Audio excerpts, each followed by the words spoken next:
ধরে বলি, আপনারা সবাই জানেন যখন আমরা ডাক্তাররা নিরাপত্তার দাবিতে লড়াই করছিলাম, প্রশাসক সেটা জানার পর আমাদের উপর একটা ফতোয়া জারি করলেন। বললেন মেয়েরা নাইট ডিউটি করবে না, যতটা সম্ভব কম করবে, 12 ঘন্টা দিনের ডিউটি করবে। আমরা মেয়েরা আজকে মধ্যযুগীয় বর্বরতার দিকে কোথায় ফেরত যেতে চলেছি। এই মেয়ে তুই কোথায় যাস, রাত বাড়লেই সর্বনাশ, হাসবি না মাথা খাস, এসব কথা বাড়িয়ে যাস। এই মেয়েরা শুনে রাখো, কাব্যে গল্পে তুমিও থাকো। এই মেয়েরা শুনে রাখো, অর্ধবিশ্ব তুমিই আঁকো। নারীদের অধিকার প্রতিষ্ঠার দাবি নিয়ে এই দাবিকে আরো জোরালো করতে মঞ্চে আসছেন শ্রীমতী মোনালিসা মাইতি। উনি তারা সুন্দরী বালিকা বিদ্যালয়ের প্রধান শিক্ষিকা। নমস্কার, আমার স্কুলের নাম হলো তারা সুন্দরী বালিকা বিদ্যা ভবন। আচ্ছা, প্রথমেই জানাই যে এই সমাজ শোধনের মহোৎসবে যারা সিদ্ধারা সোজা করে রেখেছেন, রাখতে পেরেছেন, রাস্তায় নেমেছেন, তাদের সবাইকে মোনালিসার অভিনন্দন। সবাই চেষ্টা করুন ভালো না থাকার, নিজের রাগ, অভিমান, ঘৃণা এগুলোকে জমিয়ে রাখার চেষ্টা করুন, কারণ এগুলোই কিন্তু আগুন জ্বালবে। যে আগুন ভয় নয়, দ্রোহ আনে। তার ওম আমাদেরকে প্রত্যেককে শুদ্ধ করবে বলেই আমি বিশ্বাস করি। আমি আমার বক্তব্য যাই বলুন না কেন দীর্ঘায়িত করব না। তবে এই মঞ্চে দাঁড়িয়ে আমি যে রয়েছি, আমি পশ্চিমবঙ্গ জুনিয়র চিকিৎসক সংগঠনের যে 3টি দাবি আজকের ক্ষেত্রে উঠে এসেছে, তার প্রত্যেকটিকে আমার সমর্থন জানাচ্ছি। আমার কয়েকটা বিশ্বাসের কথা বলে আমি মঞ্চ থেকে বিদায় নেব। প্রথমত, আমি এটা বিশ্বাস করি না যে একটা আন্দোলন সফল হলো কি হলো না এর ওপরে তার গভীরতা নির্ভর করে। এই আন্দোলন মানুষের আন্দোলন। অবশ্যই শুরুতে তার নেতৃত্ব দিয়েছেন ডাক্তারবাবুরা, তারা তো দেবেনই, কারণ আমরা ডাক্তারবাবু বললেই ঈশ্বরের পরে তাদের স্থান দিই। কিন্তু এই আন্দোলন আমাদের অনেক কিছু শিখিয়েছে, শেখাচ্ছে।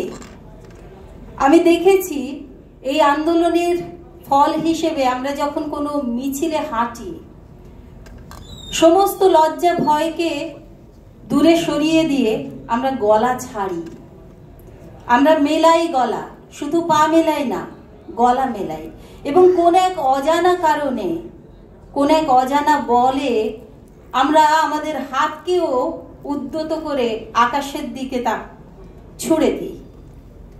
এই যে স্বাধীনতা, এই যে ব্যক্তিত্ব প্রকাশের ভঙ্গি, এটা দীর্ঘকাল আমাদের ভারতবর্ষে ঘটেনি। ধর্ষণ আগেও হয়েছে, আমরা দেখেছি এই আন্দোলন চলাকালীন ধর্ষণ এখনো হচ্ছে, কারণ ধর্ষক আমাদের সমাজেরই একজন। তাকে শেষ করা আমার মনে হয় শুধুমাত্র আন্দোলনের ফলেই হবে এ বিশ্বাস আমি রাখি না। কিন্তু আমি এটা মনে করি, আজ এই যে মানুষ বলতে শিখেছেন, নিজের কথা বলতে শিখেছেন শুধু নয়, যে কোনো ভিকটিমের সাথে নিজেকে যোগ করতে শিখেছেন, এটাই কিন্তু সমাজে গণতন্ত্র প্রতিষ্ঠা করার একটা শুভক্ষণ বলে আমি মনে করি। তাহলে গণতন্ত্র কি ছিল না? অবশ্যই ছিল। আমি এ সম্পর্কে শুধু আমার নিজস্ব মতামত তুলে ধরছি, কেউ অন্য কিছু ভাববেন না। গণতন্ত্র অবশ্যই ছিল, কিন্তু যে গণতন্ত্র কেবলমাত্র শাসক নির্দেশিত, সেটাকে আমি ব্যক্তিগতভাবে গণতন্ত্র মনে করি না। শাসক যদি বলেন যে অনেকটা সময় হয়েছে, অনেক আন্দোলন করে ফেলেছো, এবার বাপু উৎসবে ফেরো এবং আমাদের তক্ষুনি উৎসবে ফিরতে হবে, আমি এই গণতন্ত্রকে গণতন্ত্র বলে মনে করি না। বরং উল্টো পিঠে আমি মনে করি, আজ আমরা রাস্তায় যে চেঁচাচ্ছি, বলছি, উদ্যত হাত নিয়ে বলছি, গলার শিরা ফুলিয়ে বলছি যে আমাদের জাস্টিস চাই, এবং সেই বলাটা যে কোথাও না কোথাও একটা ধাক্কা দিচ্ছে, অর্থাৎ সাধারণ মানুষের চাহিদা বাধ্য করছে শাসককে শুনতে, আমি এই গণতন্ত্রে বিশ্বাস রাখি। আমি একেবারে শেষ করব যে আমার আর একটা বিশ্বাস রয়েছে, আর যেটা আমি আমার মেয়েদেরও বলি, যে কোনো মৃতদেহ কখনো বিপ্লবের জন্ম দিতে পারে না, বিপ্লবের জন্ম দেয় যে কোনো শহীদ। তাই আমার চোখে তিলোত্তমা শহীদ, কোনো মৃতদেহ নয়। যারা তাকে বারবার এখানে ধর্ষিতা বলে বলেন, আমি মনে করি আপনাদেরও শোধনের প্রয়োজন আছে। শুভরাত্রি আমি বলবো না, কারণ আমি বলবো যে আপনারা রাজপথে থাকুন। শুভরাত্রি বলার সময় এখনো আসেনি। নমস্কার।